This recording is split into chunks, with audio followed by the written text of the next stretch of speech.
on peut déjà prendre un peu de recul après 6 semaines sur toutes ces idées fausses qui ont circulé et généralement qui étaient alarmistes, très alarmistes, il faut bien le dire, toutes ces affirmations présentées comme des constatations et qui ont été battues en brèche depuis le début de cette épidémie. Oui, on voit le virus aujourd'hui sous un nouveau jour. De quoi parle-t-on? Voici les indispensables avec Fanny Veil. Bonsoir Fanny. Bonsoir David, bonsoir à tous. Alors vous avez listé quelques-unes de ces certitudes d'hier, et quand on dit hier, c'était il y a 6 semaines, qui n'en sont plus aujourd'hui. La première, le taux de létalité du virus, le taux de mortalité du virus, qui était présenté comme très élevé. Oui, on pensait au départ que ce virus était très meurtrier. Écoutez. Is a unique virus with unique features. This virus is not influenza. We are in uncharted territory. Il y a encore un mois, l'OMS estimait à 3,5% le taux de létalité du virus, c'est-à-dire le taux de personnes contaminées qui vont en mourir. C'était plus de 10 fois le taux de létalité de la grippe, 0,3%. Mais aujourd'hui, au vu des dernières études, l'estimation n'a plus rien à voir. D'après l'Institut Pasteur, ce taux ne serait en réalité que de 0,53% et ça change beaucoup de choses. Évidemment, ça change effectivement beaucoup de choses. Deuxième certitude, et là on revient un peu à la conversation qu'on avait tout à l'heure, les enfants seraient particulièrement contaminateurs. Oui, c'est effectivement ce que l'on pensait, David, jusqu'au président de la République d'ailleurs, et c'est aussi ce qui avait justifié la fermeture des écoles.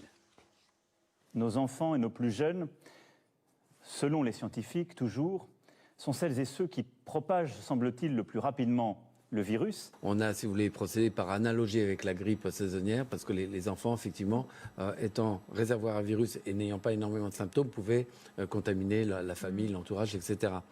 Eh bien, finalement, les dernières études arrivent à la conclusion inverse. D'abord, une étude réalisée en partie par Santé publique France, publiée dans une revue américaine la semaine dernière, qui revient sur le cas d'un enfant de 9 ans testé positif en Haute-Savoie au Contamine Montjoie, l'un des premiers clusters en France. D'après l'étude, avant d'être testé positif, cet enfant aurait continué à fréquenter 3 écoles et un ski club. Au total, 172 personnes.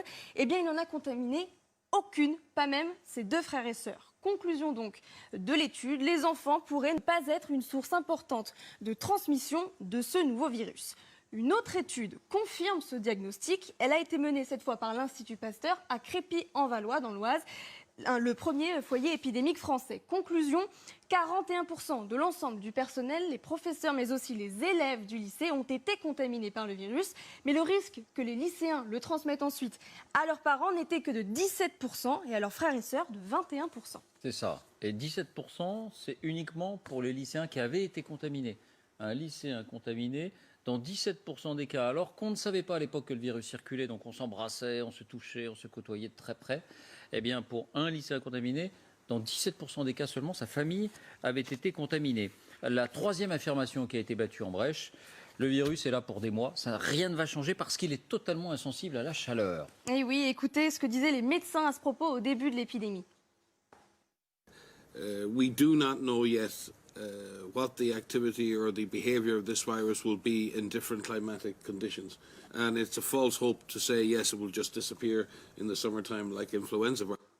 Et aujourd'hui, d'après les médecins, le virus pourrait disparaître avec la hausse des températures. Une étude américaine affirme qu'il serait sensible non seulement à la chaleur, mais aussi au soleil. Exemple, si le virus est présent sur une poignée de porte qu'il fait entre 21 et 24 degrés avec 20% d'humidité, le virus perd la moitié de sa puissance au bout de 18 heures. Si maintenant l'humidité est plus forte, si elle passe à 80%, il ne lui faudra que 6 heures. C'est donc 3 fois moins. Et la différence d'ailleurs entre les situations dans l'hémisphère nord et dans l'hémisphère sud semble confirmer cela. C'est vrai qu'on en a parlé ici même. Ce constat-là est un peu plus nuancé. C'est vrai qu'avant d'exprimer aussi des doutes, et puis qu'aujourd'hui, voilà, c'est plutôt une tendance qui s'affirme, mais il n'y a pas encore de certitude. Cette étude américaine est intéressante. Merci Fanny. 2 remarques. Évidemment, on ne met pas en cause les médecins, les scientifiques, dont beaucoup ont eu l'honnêteté de reconnaître qu'ils tâtonnaient et puis qu'ils n'avaient pas de vérité révélée. Deuxième remarque, il y a quand même un point commun, si on met de côté les masques, à toutes ces affirmations qui ont été démenties. Vous voyez lequel? Elles étaient toutes spécialement alarmistes. Alors, je ne dis pas qu'il y a une volonté de dramatiser les choses, puis c'est suffisamment dramatique comme ça, et vous êtes les premiers à savoir ce qu'il en est. Mais enfin, est-ce qu'on n'en a pas... est-ce qu'on n'en a pas rajouté un peu? Et quand je dis on, c'est les médias, parce que, voilà, faire peur, ça fait vendre.